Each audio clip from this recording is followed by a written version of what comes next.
Hello everyone, we are here with Bensito, Benson Robles. So it will be like a special episode for us because it will be in English. We are going to put some French subtitles for our French audience, and Benson, you are going to put out this episode on your channel too in English. Right.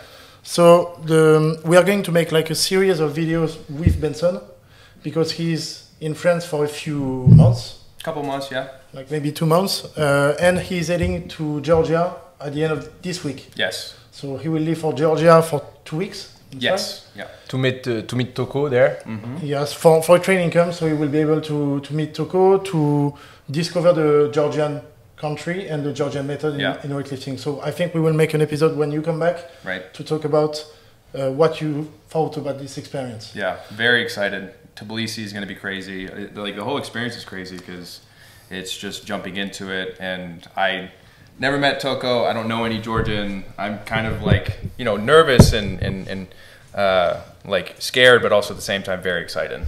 And do you know in which city you're going to go? I think it's Tbilisi. Have you ever been exposed to like other weightlifting method other than the US one? Certainly, absolutely. And like I think Louis and I have both talked about this, that like all methods. Everything is Russian. Everything's Russian. You have to explain to me because I'm a gymnast, so maybe it's the same in gymnastics though. Right. Well, I'm sure the Russians all like influence the gymnasts too. But like when it comes to weightlifting, like I've had a plethora of like you know, influences over the years, and most specifically like the only one that's really separated from American weightlifting was when I trained with Fernando Reis from Brazil. And that was a very like special experience because he's a very bright guy. He's a very charismatic guy, and he did a lot for my weightlifting, specifically like teaching me just how to be very intuitive with training, and like how simple like everything ends up being, right? Like weightlifting is just weightlifting. That's what I learned from him. And like that's what I'm very excited about going to Georgia for, because I see it's going to be a very similar experience being around like Toko, other Georgian lifters, and just like experiencing in another country that's doing the same thing. But I think, not to be philosophical, but that's the way it always ends up when you discover something. At the beginning, it's passion, it's simple, and then you overcomplicate it. And then you learn that, okay, you have to do the basics, you have to focus on one stuff or two. And like I said, just do the basics and you will be fine, pretty much. Right. You were asking about the Russian system, Robin. It's most Soviet system because it was during the Cold War. It was when like the most money was found to weightlifting. Okay. They studied the sport and they put out all the methodology that we know today. And every single system, the Chinese system, French, USA, everything is from this Soviet system. Right. Maybe the only one that was in opposition was the Bulgarian system. Right. Okay. No variation, no cycles during the year, only heavy snatch, clean and jerk, and front squat all year long. Way more simple. Right, and that's sport specificity, and like even today, the Russians, Americans, French, we all like it's taking from both systems. The Bulgarians were very influenced by the Russians, obviously. And the Bulgarians just went in one direction, the very simple stuff of like going heavy all the time, just doing the snatch, clean and jerk. Yeah, at the same time, very specific. Right. Very simple, but very specific. As I told you, there are some specificity in some systems. Maybe in the Georgian system, for example, you don't have the 4-week cycles with the repetition of exercise each week. Mm-hmm. Every single week, the exercise is changed, and it's different from like what you do in the US. Right. Yeah, and like my training before training with Fernando was very like every 4 weeks, you know, like it was the same program. There was a deload on the 3rd week, and then you go heavy on the final week. And then training with Fernando, I learned that like you can do it differently, which is that we did 3-week cycles. So it was like going heavier the 1st week, going heavier the 2nd week, and going heavier the 3rd week, right? Like no deload or deload after? The deload would be on the first week, right? Yeah. And I'm guessing the French weightlifting method is close to the Russian one? Yeah, I think it's one of the closest to the Soviet system. Right. Okay. One question I wanted to ask at the beginning of this interview is where, before starting weightlifting, what did you do? So growing up, where did you come from? What did you do before weightlifting? What sport? Growing up, I did probably every sport under the sun. I played soccer. I played American football. You did ping pong? I did a little ping pong. No, but you know, I swam as a kid. Obviously, You didn't went that far. yeah. I wrestled in high school, but the sport that really like brought me into weightlifting was actually track. I was a sprinter. I ran the 400 meters. That was kind of my specialty. Do you remember your times? The 400? My best 400 was a 52 seconds. You have short legs, so Yeah. I would have guessed more than that. 52 is fast. Yeah. Well, like I don't have notion about track and fast, field. well, he's saying it's fast. Me personally, I know that like the big thing is to break, or me personally would have been like breaking the 50-second barrier, Yeah. right? Like Charlotte Mouchet was the French record holder in the 800. It was 203. Okay. Junior. Oh wow, So that's crazy. 203 in the 800, 52 in the 400. So it's really really fast. I lit up with that because my best 800 time was 201. Okay. Yeah, I wasn't like, I tried to run the 800 like my senior year of high school, and I really wanted that to be the direction I went into the future. But then after that, I found weightlifting. And so I guess for like 500, you must be like more fast twitch muscle than Yeah. than low twitch. like the I know, frontier I know Yes. it's kind of in between, but Yeah. let's say that's why maybe you went to weightlifting like with, I will not say confident, but like you have the typology of fiber. Almost Right, maybe. yeah. I was running 1.5 kilometers. That's not Yeah. specific. No, to no, lifting at right. all. Yeah. Like my old football coach, Aaron Sanders, shout out. He's like my original coach. He's a father figure to me. He was the one that got me into weightlifting. He was writing me track programs with snatch and clean and jerk and squatting involved. CrossFit. Yeah. He's a CrossFit coach, and like I remember doing Murph, right? Like during some of my workouts, I hated it, right? Like, but like it was all transitioning from sprinting into weightlifting, and just during that period, like it was figuring out like I was a really strong guy, but like I didn't have like, you know, I was losing the desire to run so long, right? Like that was always the case, right? Like, and the 800 was a very fun event. At the very pinnacle of the sport, like the 800 is not just, you know, a jog, it's a sprint, right? Like it's the 400 2 times over. They say the 800 is the most difficult. Yes, the hardest Absolutely. one, the most painful. Yes, at the peak of the sport, I would say at the younger levels, people hate and like are afraid of the 400 because it's a tough race. And because when you over like 45, 50 seconds, it's where like the legs start to hurt. Exactly. Yeah. But yeah. Quick question about the sport in high school in the US. Yeah. Because it's not the same in France. We don't do sport with our school. We do just a bit, but it's discovering different sports. If you want to obtain a high level in sport, you have to join a club. You cannot practice in high school. But it's different in the US. You have access to like big infrastructures. And it's related to the school. Right. Yeah. There are club programs depending on the sport. I remember I showed up to a club soccer practice one time with my dad, and just nothing really ever came of it. My sister was like, she used to swim a little bit more than I did, and there was like club swimming that's separate from school. And there's a lot of effort that you had to create going to that. The easiest thing for me was like each season I just did whatever sport was like that I chose. So in the fall, that went from soccer into football, going into high school.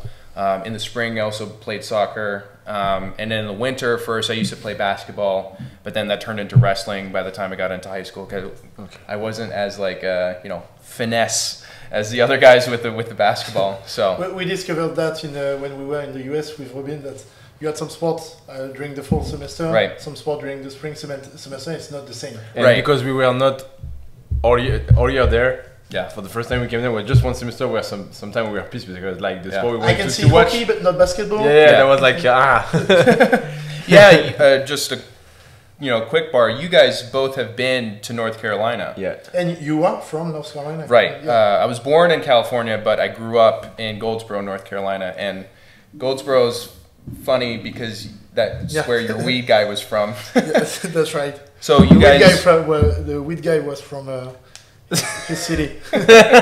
not really much of a city, but yeah, you guys went to NC State for a study abroad program. Yeah. I did 1 semester and did 3. Wow. Yeah. Yeah. And enjoyed it a lot the first time, and Yeah. so I figured out I can come back, so I did. He was able to go to China. He said, "Fuck that! I want to go to the US." I was supposed to do 1 semester in the US, the first one of the year, and the second one in China. And I met my friend, and like, you know, you're gonna stay. Yes. Dang, that's crazy. And how did you transition from track and field to Olympic weightlifting full time? Yeah, And when? It was 2014. How old were you? How old are you and how old were you? I'm 27. I'm turning 28 in a couple weeks, and that was 9 years ago. So I was 18, 19, turning 19. Not too old, but not too young to Right. start weightlifting. And especially as a bigger guy, right? Like the bigger guys are always better when they're a little bit older. Yeah. And like, you know, like a lifetime of athletics growing up into that. But yeah, like my old football coach started programming me just track programs, and I would run in the morning supposedly, right? Like I had like, I wanted to do 2 days, but did I actually do them? No, not really. And then I would train weights in the evening.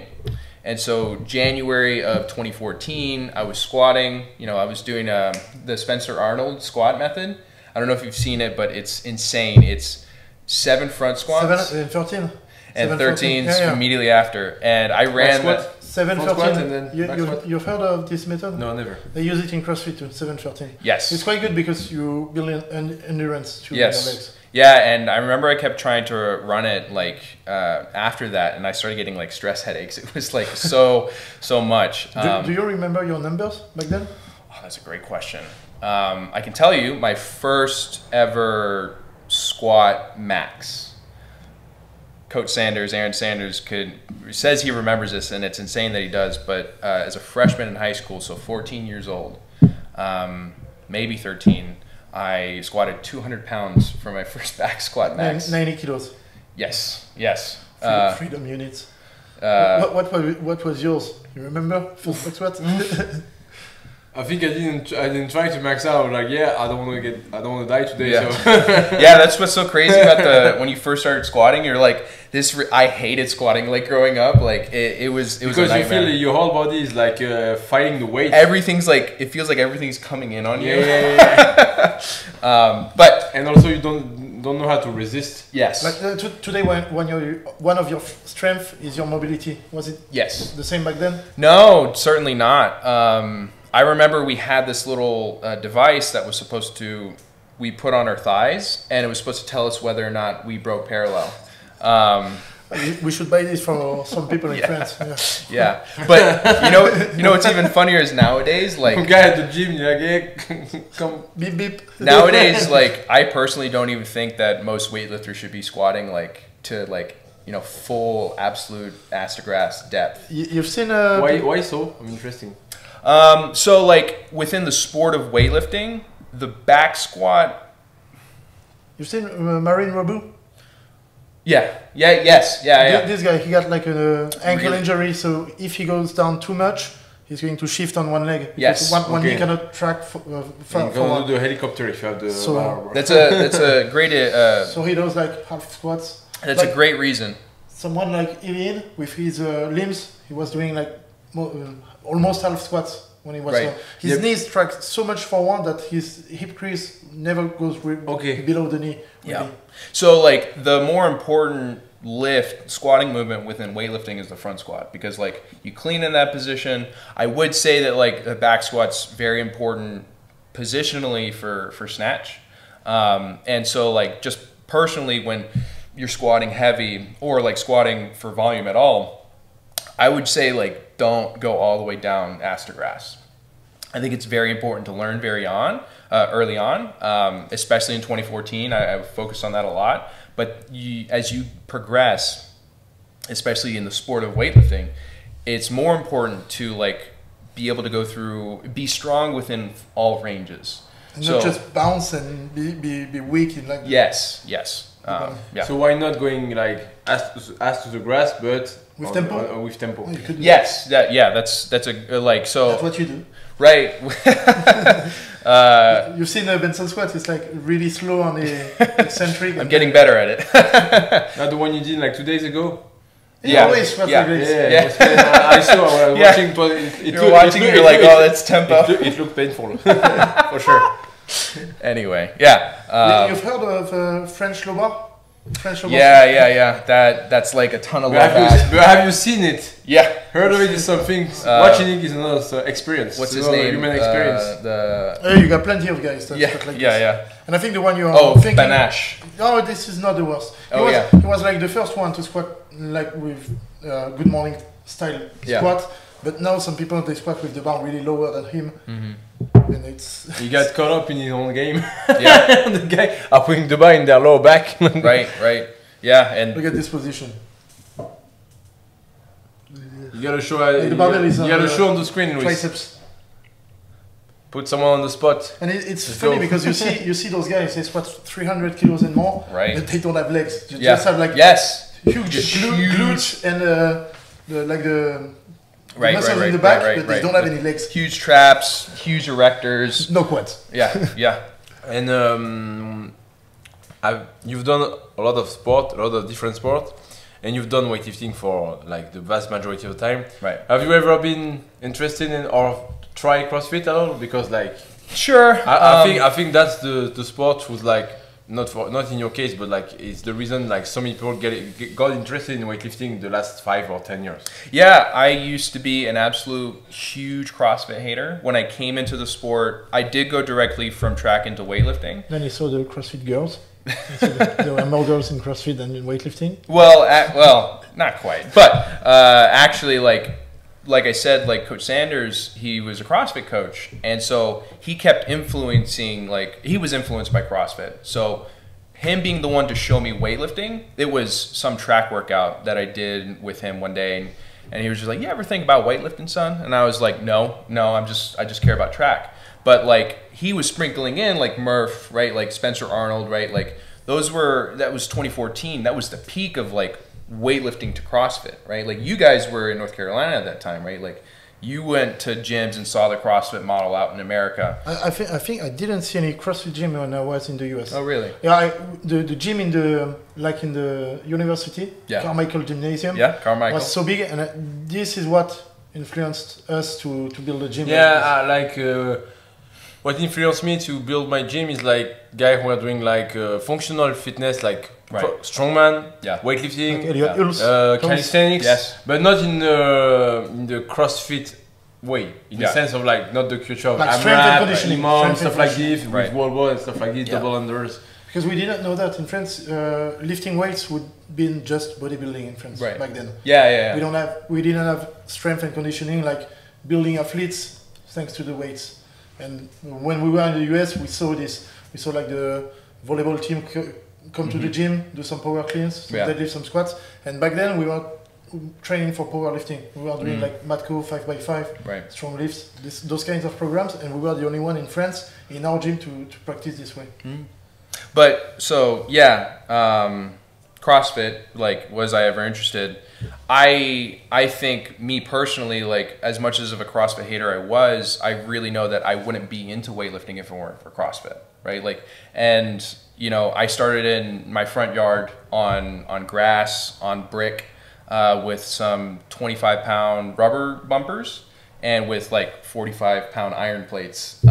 The bumpers you could have because of CrossFit. Because exactly. Because the industry was growing bigger because of CrossFit. And they're more convenient to send outside, stuff like this. You don't break the concrete, you don't break the bar. But it's not rich running that made you start weightlifting.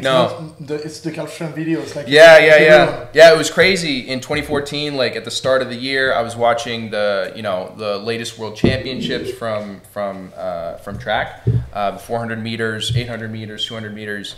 And then like sometime around April, when my coach first programmed a snatch workout for me, that's when I first started watching cal strength videos, right? Robbins knows every single calf strength Really? because of me. Yeah. Because I was living in the same living room. Yeah. Yeah, and so seeing, you know, Donnie Schenkel, right, like Attitude Nation, right, John like North, yeah. John North, and it's crazy. I think I've watched this video of John North, like the one with like the rants, the famous one. I think I've watched it like probably I'm not joking 12 or 15 times. Right. Yeah. Imagine me. Yeah. Yeah. Because every single time it was because of me. Right. Right. So there was hundreds of times that you were watching it that he had to like, Fucked up on that C4, bitch. I have to say that we were the same. Like we were kind of a CrossFit hater at the beginning. Yeah. Because at the beginning, what we felt, I think all the guys who were doing sport, which are within CrossFit, were thinking like, hey, they are doing a sport but poorly and badly. Right. And like they are missing our sport. Right. And I think I hope for us we've evolved in the sense of like, okay, they love our sport and they want to learn it, and so I better be like open to like help them. And also like it's amazing how much business and opportunity to live of your passion it has bring us. Right. Like the gym wouldn't be open if we didn't have the CrossFit. Absolutely. Yeah, and also like right now, like I love it for real, and even the CrossFit gymnastic, which is different than the gymnastic or the breakdancing I was doing, I kind of love it. It's like the challenge is different, but what do you love, the sport or like what's around, like community and everything? I like the sport too. Like I used to think like keeping was shitty, and then I learned that in gymnastic we have like keeping too. When they do, like when they do 45 power snatch in a row. No, but I don't. The only stuff I don't like, but I think like the pro do it good, and the elite athlete do it pretty good also. But for the beginner or the intermediate, I don't like the barbell cycling. I'm not a fan of, because like the impact on the body, and like everyone can say, oh, these people can do it and you don't get hurt. It's depending on the technique, but I think it's really hard to have a good technique in weightlifting and to maintaining for a long time. You can say the same in gymnastics, but the intensity in gymnastics is just your body weight. Right. So unless at some point it's very low intensity. As you say, it depends on the athlete. When Redon was doing some barbell cycling, it was pretty good. Right. Like his hips were a bit higher than usual, but his back was. When I watch Mal O'Brien doing the open do barbell cycling, it's like fucking beautiful. Yeah. Right. Yeah. And it's like different than watching someone do one rep. Absolutely. It's like another sport. Yeah. And so like CrossFit has had such a huge influence on all of us. Me personally, right? Like when I wanted to continue practicing weightlifting, if I ever traveled, where are you going to go? But you're going to go to a CrossFit gym, right? Like you just need a barbell and bumpers, right? Like you don't need a special barbell. I had a horrible barbell growing up, right? Like until I like started investing in more. I had my second barbell was an Again Faster one, right? Like I stole one. I mean that's how we got by, right? Like and that it was kind of CrossFit that like taught us that, right? Like, you know, all these bumpers, we didn't know it at the time. They were first, and the barbells, like they're the greatest things ever because we care about, you know, the sport so much, but also they're so much better, right? Like we started not with as gorgeous as like all the Alico France stuff that's in there, right? Like we started in shitty grungy like with gyms. Upper plate, a steel plate. Yes, right. That's the basis of strength, right? Like and CrossFit brought that to all of us, right? Like that's garage method. Yes. But I didn't really get it. Were you stopped doing track and field when you stopped high school? No. So very briefly, I went to the University of Miami for my bachelor's degree, which I didn't finish. But I walked on to the track team down there, and that was like freshman fall semester. Okay. In the spring semester, they said that I could walk back on in the fall. And so that's when my coach Sanders, was programming me workouts to keep me in fitness and in shape to try to walk on again. In August of that year is when, like, I was watching the Cal Strength videos more than I was watching the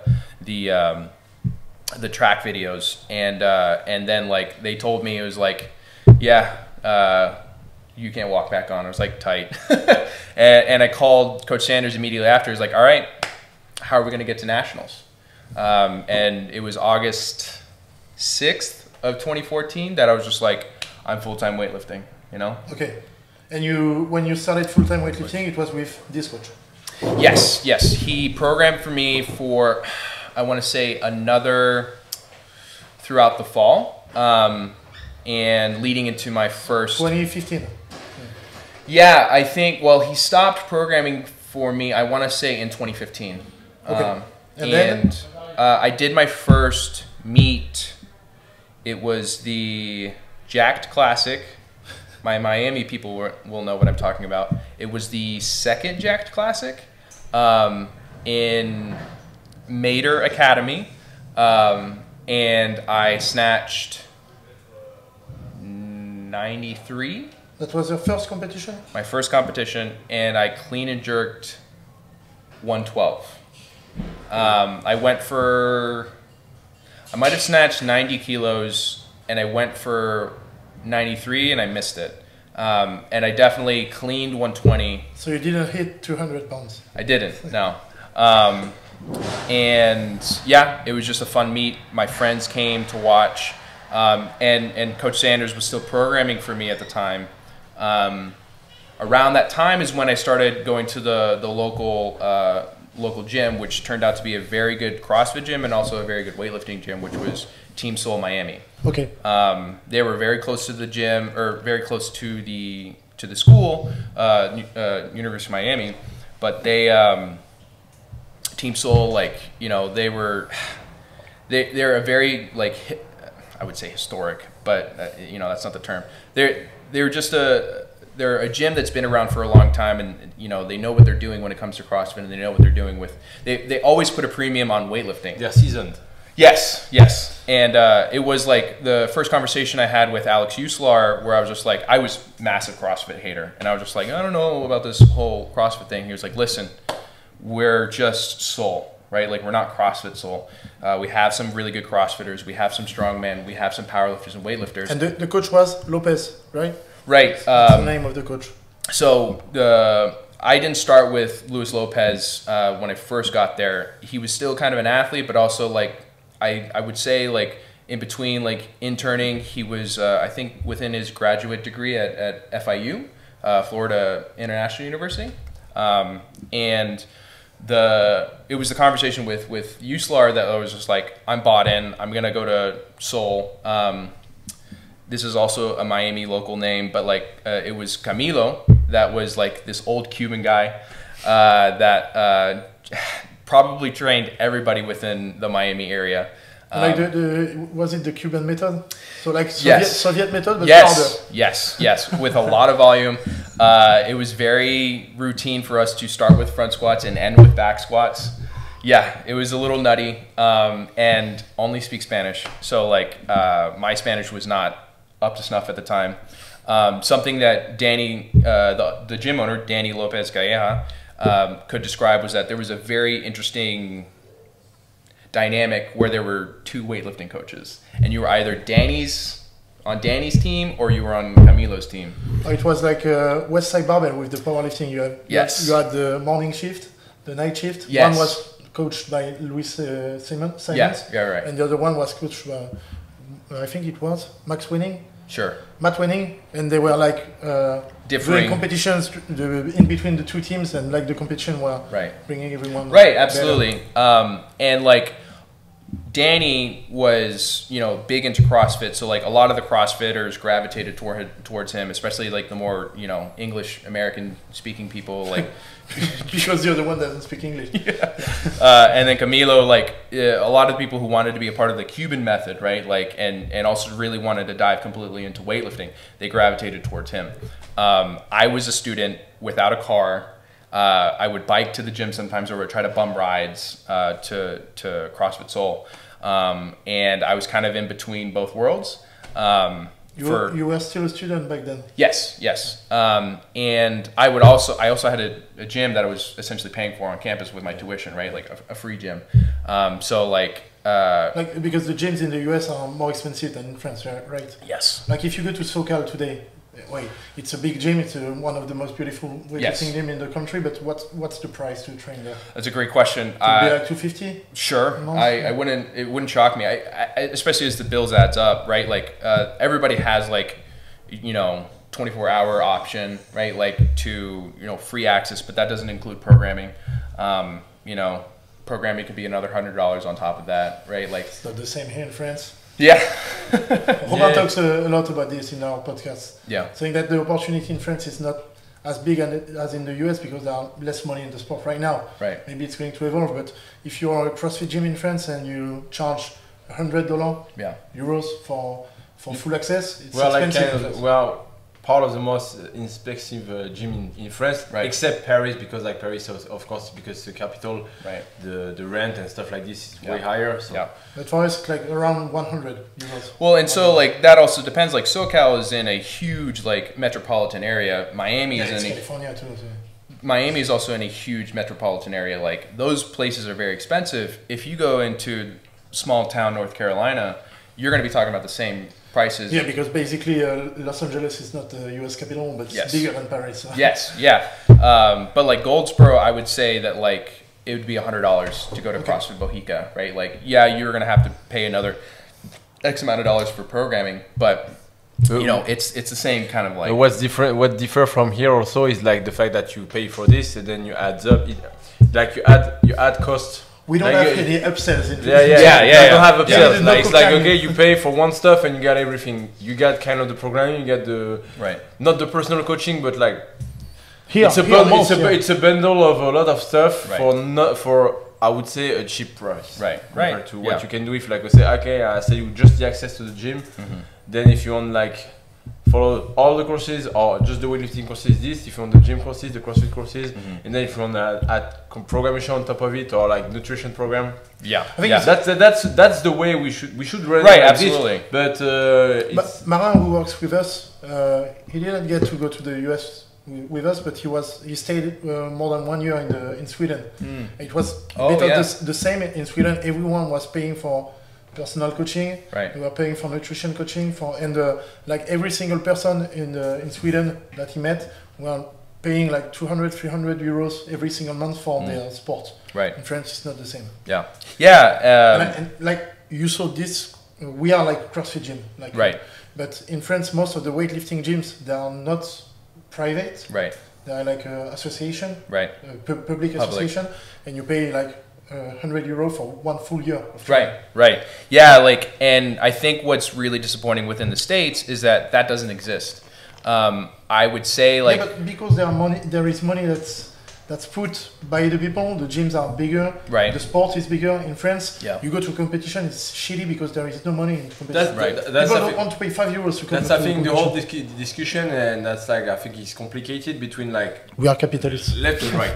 No, it's like Yeah. the people from the left, they think like everything should be accessible because like if it's accessible, more people will do it, and I kind of agree on that. But when you don't pay, you don't respect. Sure. And when there is no money coming inside, Yes. it cannot evolve to a certain degree or state. Right. So it's kind of in between. You gotta give access to people, but also it cannot be free all the time because like no money in the sport cannot grow as it would be if it's only private. Like last podcast we did, it was with the organizer of a big CrossFit competition here in Bordeaux, and I think he told us that it was 650,000 euros, like the total cost of the event. Yeah. Like every single participant was paying 150 bucks. Yeah.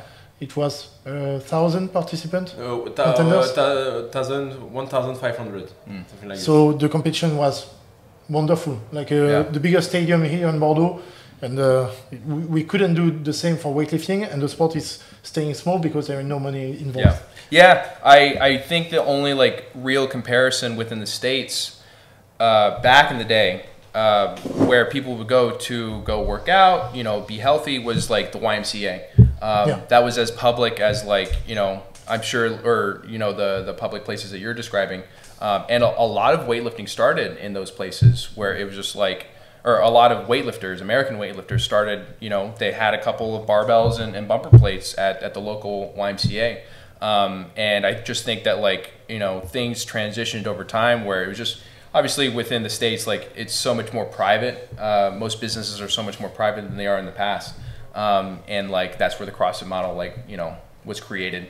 and what we're seeing today with weightlifting gyms, where it's like it is a private gym. But now we've seen that with USA weightlifting, you have like teams in all around the countries. You got like Garage Strength, I think it's Pennsylvania. Right. You got Hybrid Performance. You got California Strength. You got Travis Smash. Yeah. And because it's private owned teams every single time. In France, you have small clubs that's founded by the city or things like this. I think we are the only one now, private one. Right. Maybe there's some CrossFit gym, some small CrossFit gym, who have like okay. Yeah. But I think the American model helped to absolutely to brought the level up for USA. If the states do not put money in it, I mean, it's gonna come from private. Right, absolutely, yeah. Private money. I really do think that like where American weightlifting is on the cutting edge is like what you were describing, is that there's so many people, private practices across the states that are like on the cutting edge of what's going on today, and they're asking questions, right? Like Dane Miller, very intelligent, smart guy, like is like applying so much strength and conditioning into weightlifting because, like we said, like this, the simplicity of all training is all strength and conditioning, right? Travis Match, much the same, right? Like the first one who did that, who injected money for weightlifting, was Dave Spies, right? I believe so. Like, or I would say like he's the big one that like has stuck around and is around today, right? Dave like Spies is California Strength. Yeah. Right. He brought Abajayev. I know. Bulgarians from Bulgaria. Yeah. He spent a lot of money to have his gym, and it helped to do. Yeah, and like that provided weightlifting into what California Strength was, but California Strength before that, and still today, the big money maker for California Strength is football. Football, yeah. It's the football combine training, getting people ready to go into the NFL. Okay. I think his system is like. So you gotta explain for the French people who's gonna watch this, what's this combine? Combine is like the stuff you do to get drafted. It's like some physical tests. You have 6 of them, if I'm not wrong. The bench press. You got the shuttle run. L run like this. Yes. Broad jump, vertical jump. Yes, and the 40-yard dash. And 40-yard dash. The best yeah. And then like each position has their own like tests, whether that's reactivity with catching, and then like explosivity. And so weightlifting plays a big role in like developing those qualities. Strength and conditioning is helpful for this. Right. Power cleans are big on that, and so like I imagine what Dave Spitz thought back in the day was like, let me bring the best weightlifting coaches and like see how that like I can bring that over into the strength and conditioning for these football players. I think his system was really good. It was like recruiting plenty of athletes. Right. Doing like a training camp that was really expensive and saying you have to pay for this camp only if you get drafted.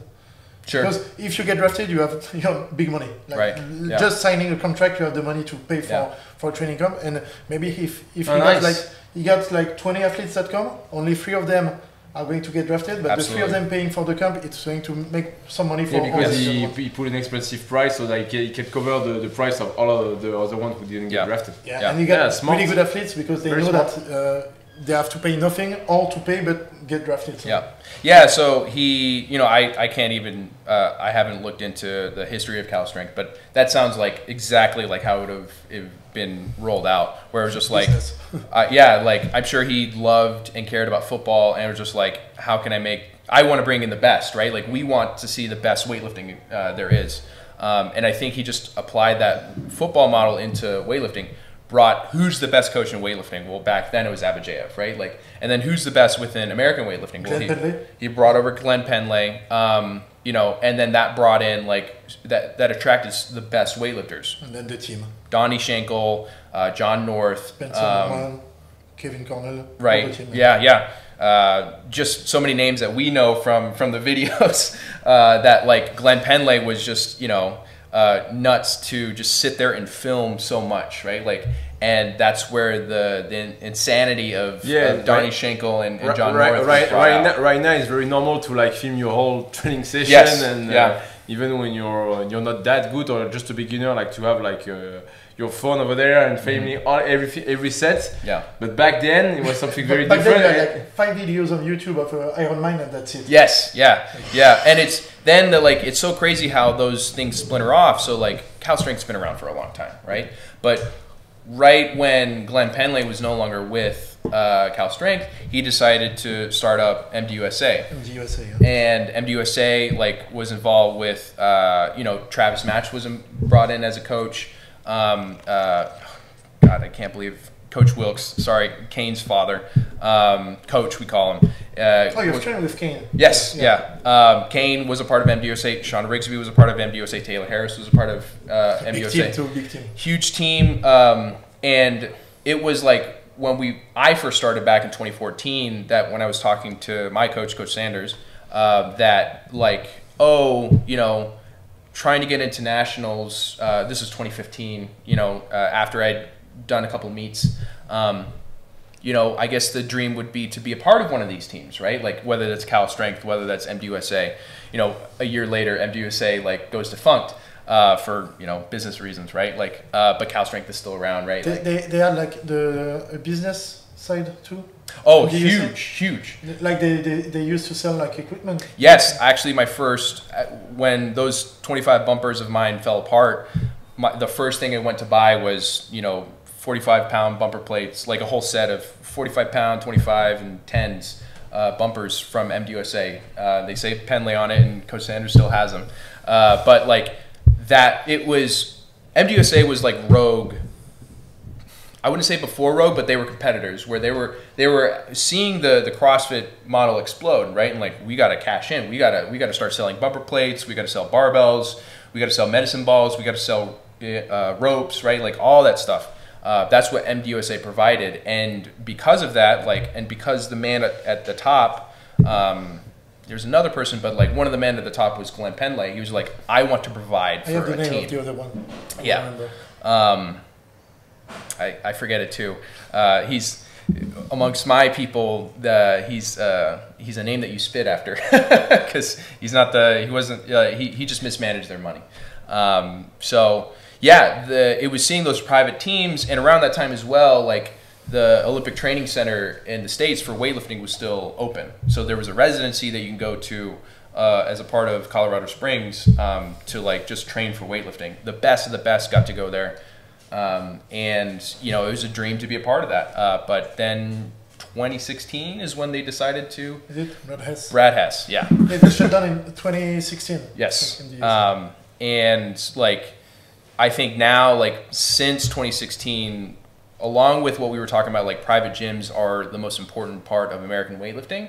I think it's only been like, you know, you could say exacerbated, or like, you know, it's only been like doubled down where like everything is grassroots, everything is Garage Strength, Charlotte Strength, Cal Strength, SoCal Weightlifting, hybrid, you know, like all these teams like are doing it on their own within their own cities, and like, you know, Power and Grace, right? Power and Grace. Yeah, they got plenty of. I think they have lifters from 3 different nationalities that compete internationally. Yes, yeah. It's crazy. Lebanon, Canada, and the USA. Mm-hmm. Yeah, they're and there's probably more that we're not even aware of, right? Like, but they're. That's something I want to talk about too.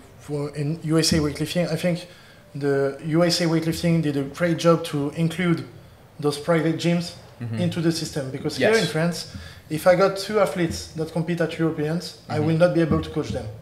They will join the French team, and they will be coached by a coach they don't know at the event. Yeah, USA weightlifting is not the same. Sure, we can see that you have the USA weightlifting national team coaches. Right, like Pierre Dimas and some and of them. Mike Catone.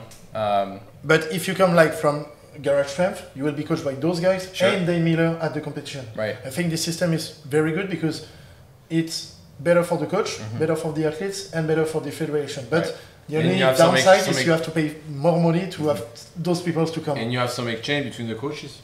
Yeah. Because like the coaches who coach you like the whole year, he knew you, so he know how you're gonna react on the pressure, on the, like some way. Oh, okay, he's not feeling good today, or like his legs are weak, or whatever.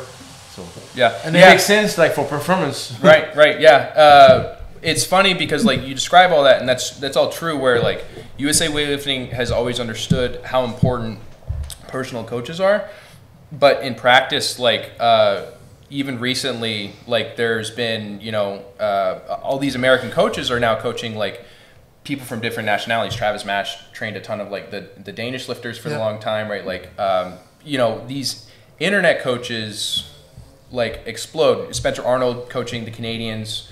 Lebanese lifter too. Right. And like what that transfers over to, USA weightlifting has been incentivized to allow those coaches to coach those people.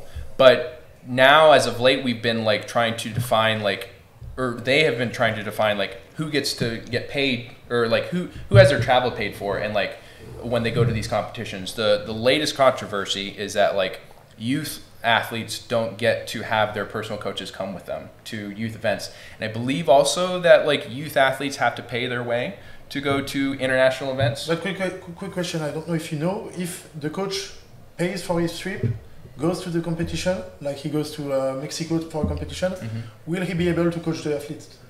It's not going to get paid. Yes, yeah, absolutely, right. It's not the same for us. Right, yeah. I can pay for my ticket for like BDC for a big competition. I will be there, but I won't be able to coach my athletes.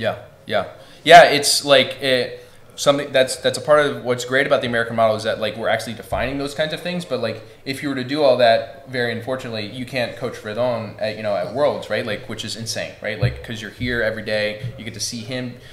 You were the one that like provided for him to be able just to compete again, right? Like, and you don't get to see the fruits of your labor, right? Like, he bombed out. Yeah, but like it's like within the States, like can you change like in the next few years? Do you think it's on a good way to change, or it could change because we have a new president at the head of the federation? But I think the main issue with the federation is saying that it costs too much money to bring the other people, and I think that the system is so well rounded for them. Like, you have the spot of the head coach of the federation, you will stay there for years. They don't want to bring other people and maybe feel threatened by those people. Maybe they will open the door when with saying, okay, you can come, but at your own expenses. Yeah, exactly. That would be a first step. I was in Yerevan and I wasn't able to coach.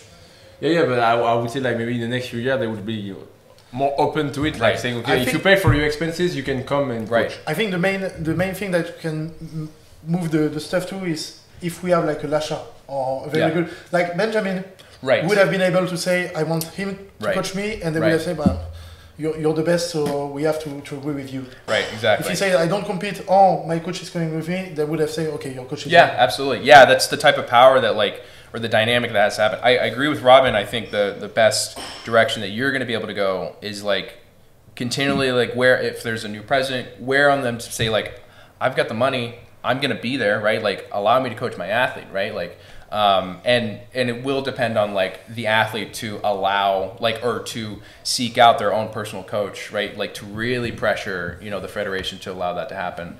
I think within the States, like it's been so much easier for that to change, that now we've like redefined who gets to be like, who gets senior competitions, junior competitions, like Worlds, if Travis is going with Ryan Grimsland, Travis, his expenses are paid for, right? Like, he only gets to bring Travis, like only one coach, right? Like, but beyond that, don't want 6 people like in the back room. Right.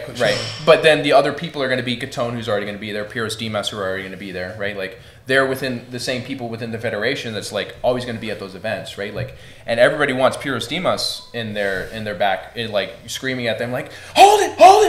Like you can hear it in the videos.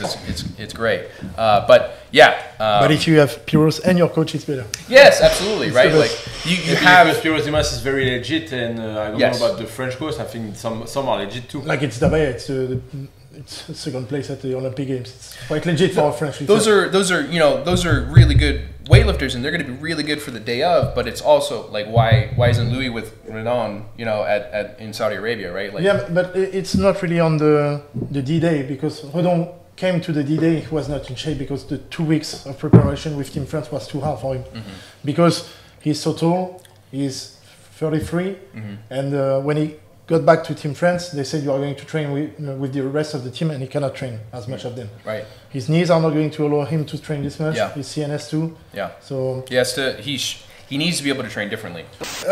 So we lost Robin. So we're back. Yeah, we're back. He's going to do some gymnastic coaching, so we are going to continue, both of us. We are talking about USA weightlifting. I want to talk a bit more about you. I think USA weightlifting, we will be able to talk more when you come back from Georgia to compare with the French method and the Georgian Federation. You talk about Luis Lopez as a coach, and then you left, met Fernando Reyes. Well, let me get into Luis a little bit, because both Danny Lopez Calleja and Luis Lopez were the two guys that did a lot for me in Miami. Danny provided an amazing gym, and eventually I just the most patient person I've ever met in my life is Luis Lopez, and as a coach, and I've seen him do mental gymnastics to get people to, when they have a frustrating lift, they'll run off and be mad, and then I've seen them just walk them back, talk them through it and get them back to attempt and make a lift that they missed, right? Luis is a very bright and amazing coach, and I've been blessed with a ton of amazing coaches throughout my weightlifting career that I've always stayed away from weightlifting, especially Coach Sanders was such an amazing mentor growing up as a young man, within football, outside of life, and Luis is is the same as he's an exceptional coach, and so we, over the years since I want to say 2016 is when he and I really started working together. He helped me get to my first university nationals. He helped me get to my first nationals. And I saw his programming change over time, where it was Cuban influenced, but also Catalyst influenced, right? All the programming's the same, right? Seeing how that affected over time. Vic Gallego, a huge name if you're involved with Cuban weightlifting or in the Philadelphia area. Vic Gallego was one of the best coaches from USA Weightlifting. He kept being nominated as the best coach within USA Weightlifting for a decade. It was either him or somebody else, and he came over to Miami eventually. Seoul, Miami is a very special place, and they have some exceptional weightlifting that's happening there. Around 2020, we went our separate ways, and I started going to hybrid. So you stayed almost 4 years? Yes. With Luis Lopez? 4 or 5 years. And then, I transitioned over to hybrid. I started training with Medina and Fernando. And back then, were you training I want to say professional athletes? Or did you start really training more seriously after? What were your numbers when you left Luis Lopez? I snatched 143. Okay, so the main difference in your level was during those years? Yes, for sure. When I first started training with Luis, within a few months, I hit 120, 120 snatch for the first time. And I went from, I want to say, let's say about a 140 kilo clean and jerk to, within a few months, I hit 155. But by the end of my time with Luis, I hit 175 clean and jerk. What's your numbers right now? Right now, my best numbers are a 150 snatch and a 185 clean and jerk. Okay, and you're a light 96. Yes, right? Yes.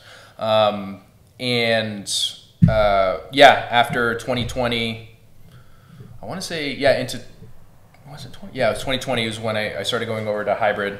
And it's when the first time I saw you on social media was from hybrid method. Right. Yeah. Because my brother was following, I think it was Medina. Yes. Then. Yeah. And he sent me a video of you. I think it was a squat, saying huge squat. Yeah.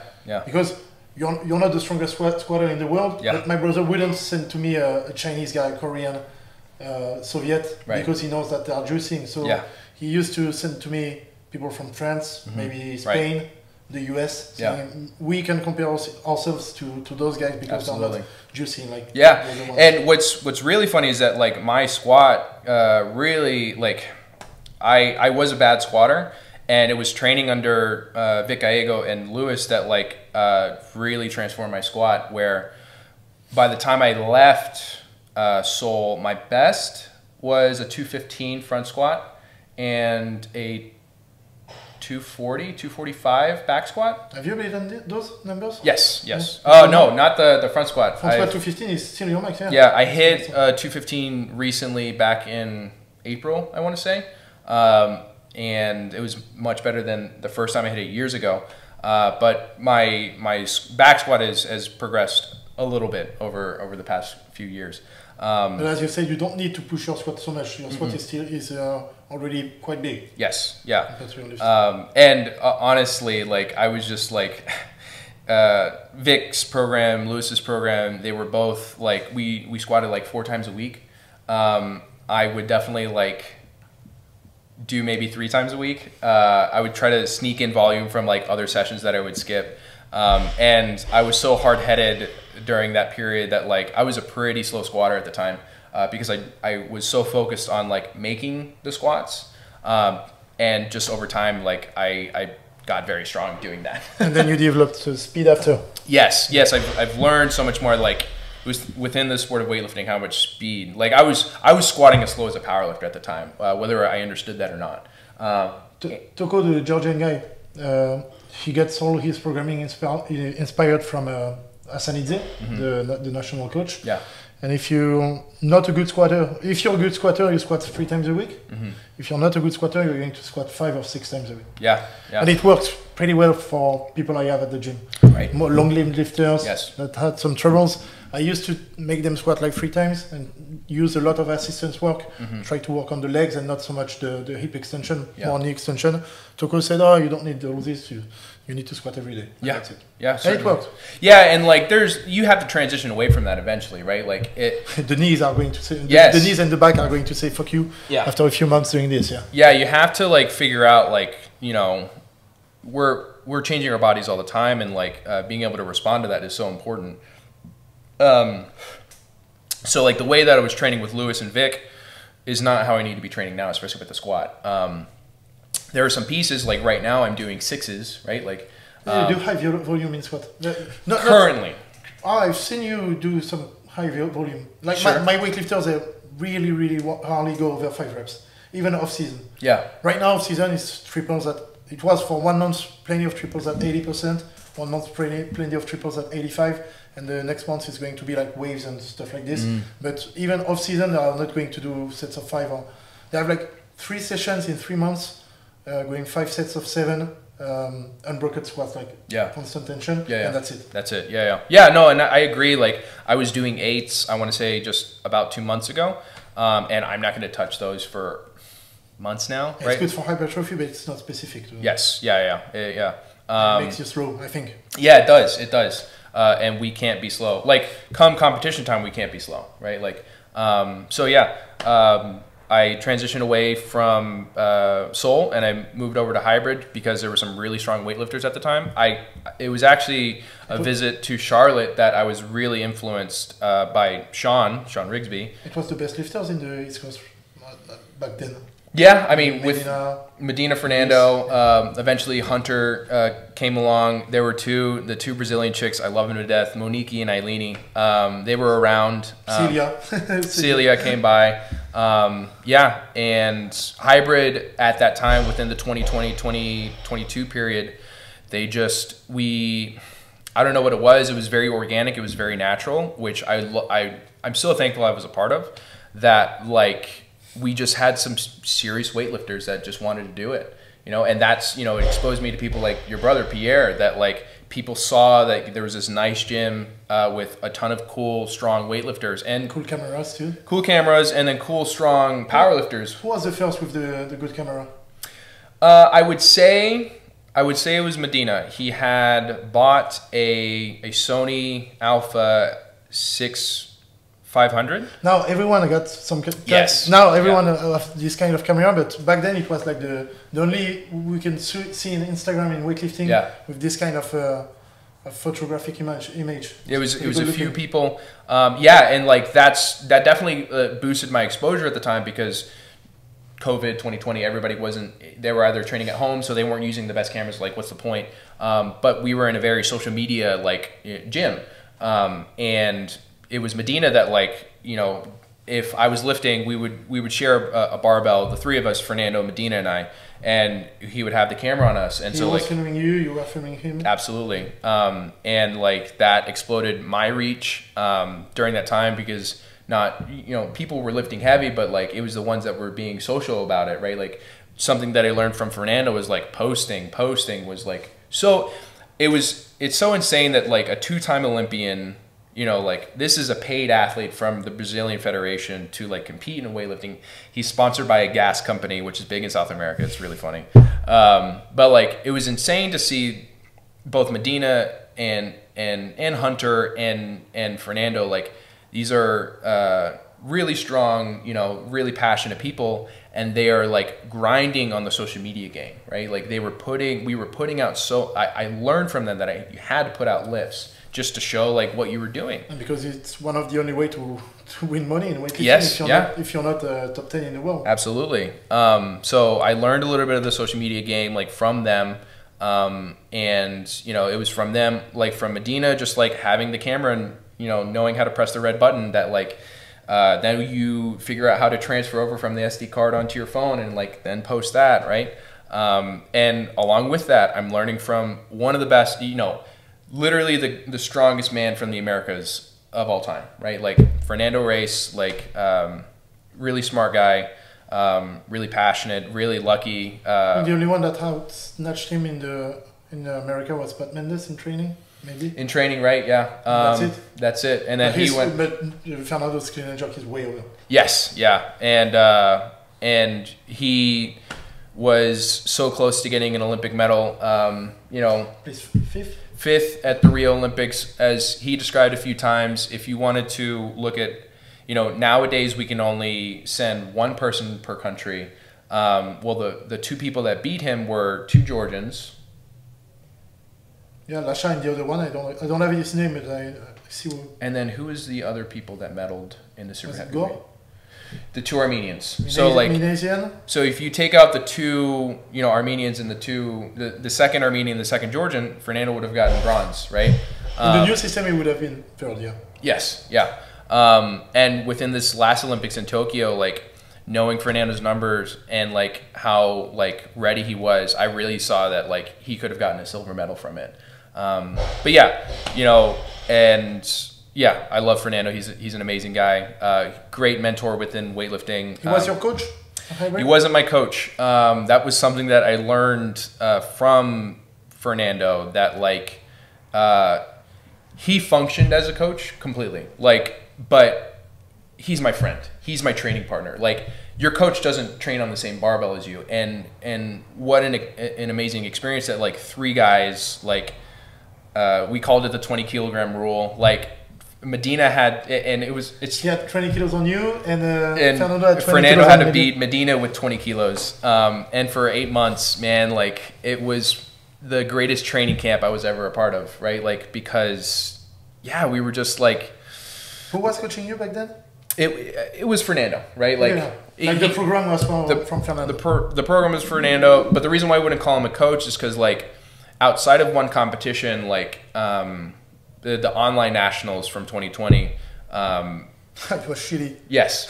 But Fernando wasn't going to necessarily be there for national events, right?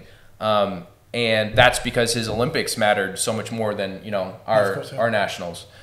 So I realized, the unspoken rule that I learned from Fernando was that you got to do it on your own. And whether I really internalized that at the time or not, I did know that calling him my coach was not true. But training partner, yes. Friend, yes. Mentor, absolutely, right? But Medina, Fernando and I, and Hunter and Monique and Eilini, we were all doing it on our own, right? Which kind of sucked for the cohesion of the group. Medina and I really wanted hybrid weightlifting to be something. But it just didn't happen. And that was when, after Fernando didn't get to compete at the Olympics, and after a disappointing nationals on my part, which was the first competition that Sean handled me for. I had a messed up supraspinatus. I bombed my snatch. So Sean took care of you, but you are still in hybrid metal. Yes. And then you transition to heavy metal. Yeah, after I bombed out from 2021 Nationals, I came back from only hitting one clean and jerk, and I told Sean, like, yeah, I think I want to move to Charlotte. And I don't have any relationship to Charlotte outside of, like, it was a big city within North Carolina. And yeah, I've been to Charlotte, yeah. I wanted to move back closer to home, which was my mom, my baby sister were in Goldsboro, my hometown at the time. And I wanted to be closer to them. And I also wanted to be a part of, like, what, you know, Charlotte and heavy metal had to provide. And I wanted to be a part of it. So yeah, that was after that, like a few months of packing up and yeah, we're gonna make Charlotte happen. So I started training with Sean. I took a lot of the lessons that I learned both from Lewis, but also a lot of that I learned from Fernando and started applying it to my training in the fall of 2021. And you spent all of your time from them till your elbow injury in Charlotte? Yes. With a break in California, right? In between? Sure. That's a good way to put it, but also, like, yeah. I immediately after training with Fernando and then applying the same methodology into my training in Charlotte, I went to Denver for AO finals. I had a great meet, except I bombed out because the judges didn't give me any of my jerks. Very frustrating, but, like, it was just proving what I learned, not just from, like, training with Fernando, but, like, Sean and I's cohesion to, like, create, like, good weightlifting, like what weightlifting can be, which is, like, you know, it's the transition of, like, you know, high volume squats into, you know, peak squats into, like, more heavy specific training, yeah. And it was during that period, so, like, it was under Fernando I hit my first 145 snatch, and I hit a 176 clean and jerk. But then by the time I was finished with the 2021 season, I had still hit a 145 snatch, but I went up to a 185 clean and jerk. So in competition, 185? No, not in competition. So one of your best competition is here in the power contest? Yes. You did 145? Yes, and a 180. 180, yeah. In competition, I hit a 144 snatch under Sean, and I hit a 176. I'm sorry, but I think 144 is the ugliest bar in weightlifting. Yeah. I remember walking out and, like, the music was Hey Jude by the Beatles, and I was just like, I'm really about to snatch 144 with the barbell is disgusting. Yeah. Still 2 reds on the bar. Yeah, but, like, Sean made the call, and I was just like, all right, I got to do this. So. And I'm with you, like, it's an ugly looking bar. Same with, like, let's say, like, 184. Like, 184, it looks a little bit better than 144. 194 is the worst. 3 reds, 1 white, 1 red. Yeah. Sure. Yeah. You just might as well put on that green plate. 194, I think, is the ugliest one. Yeah. So. There you go. Faire un peu de Pardon? Keep going. So yeah, then leading into Nationals of 2022, I got hurt. I was working a lot. We were doing the same methodology leading into it, and I just messed up a ligament in my knee on I went for a 190 jerk attempt. When was it? Oh, you talked to me about that. 2022, and this was also the season that you, like, asked me to be a part of the power contest. And at first I was like, no, and then you were just like, come on, and I was like, all right, fine, like, fuck it, right? Like, why not?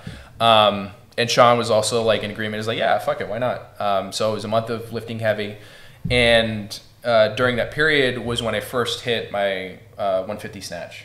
That was April of 2022. I remember that you didn't put it on the Instagram. You said it to me, but you didn't put it on Instagram.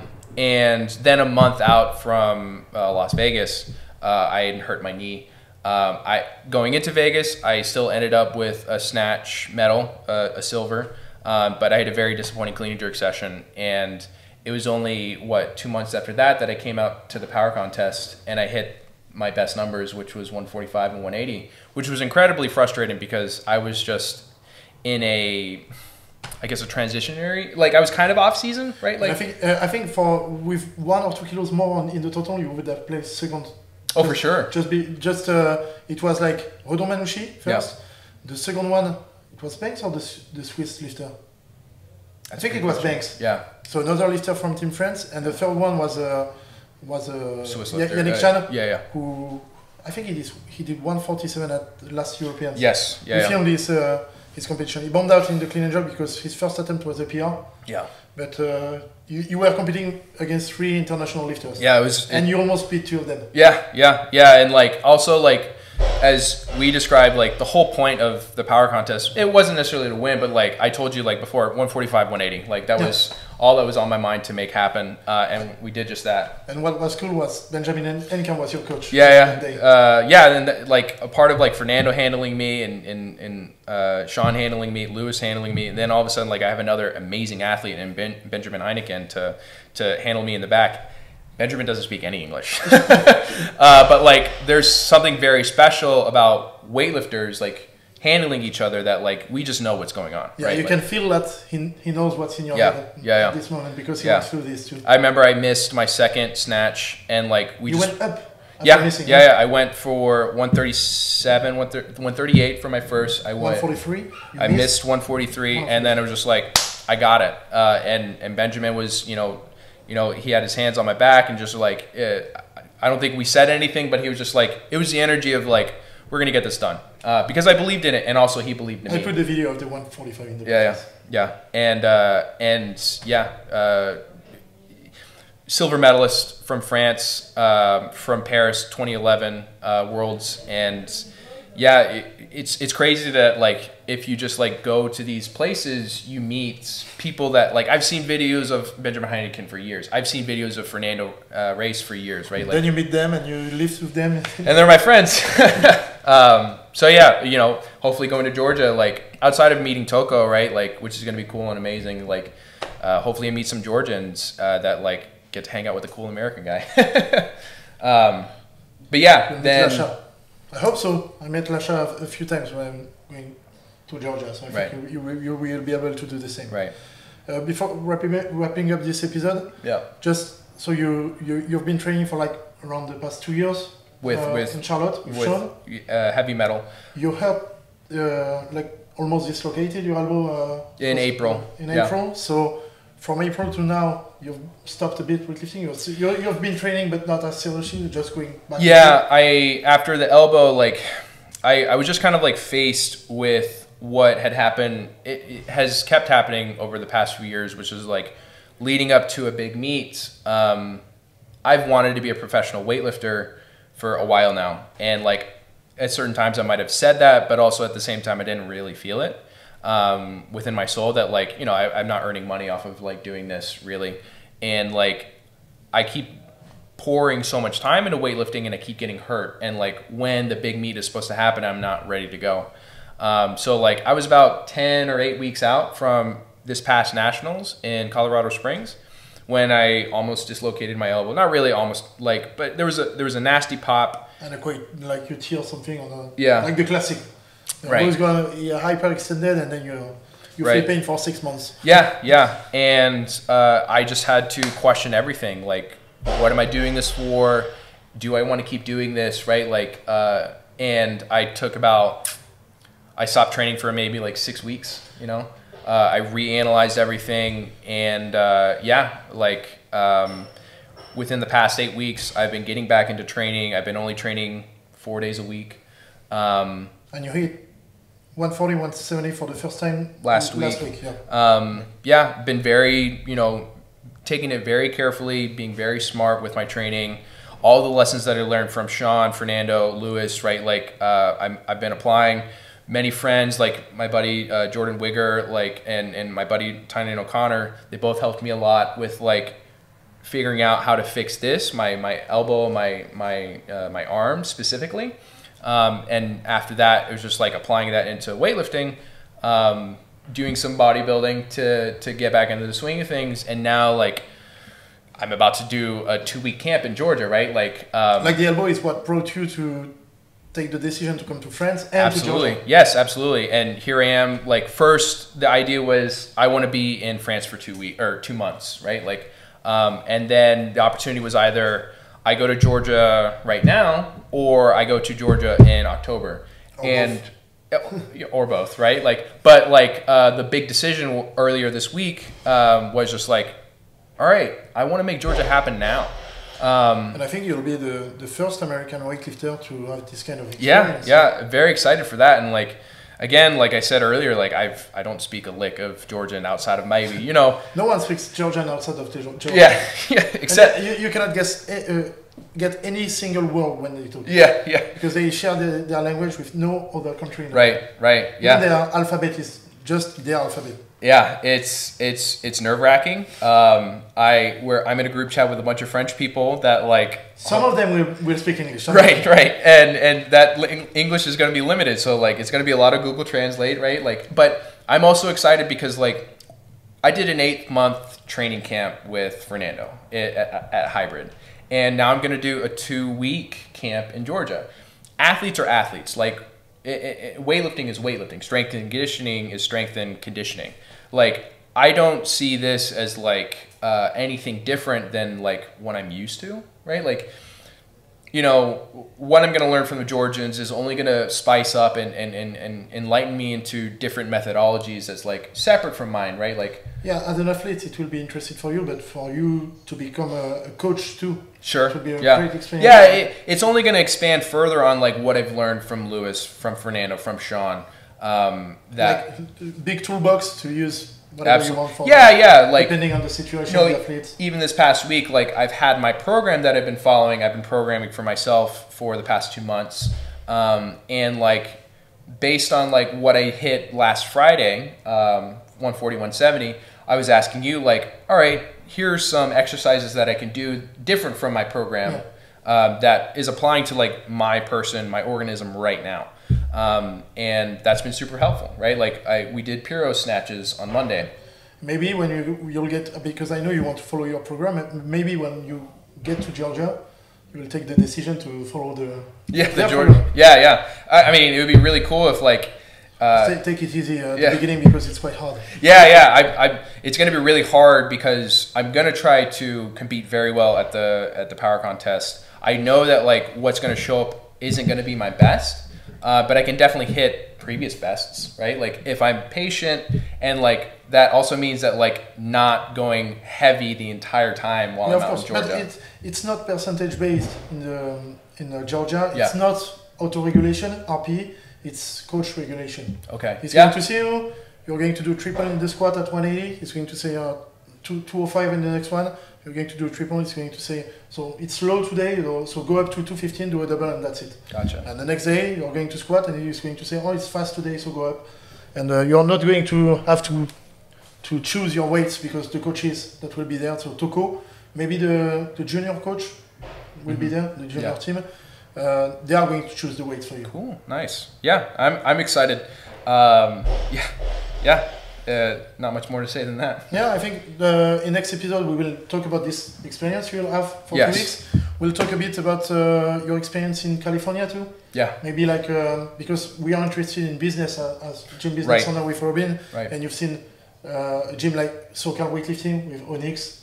With Onyx in there, the connector with right. So maybe talk about those kind of business. Right. And I think we will be able to talk about the French Weightlifting Federation, USA weightlifting, and the differences and the things we think we can make better for both of the systems. Yeah. All right. I think that's about it. That's good. See you guys. Ciao.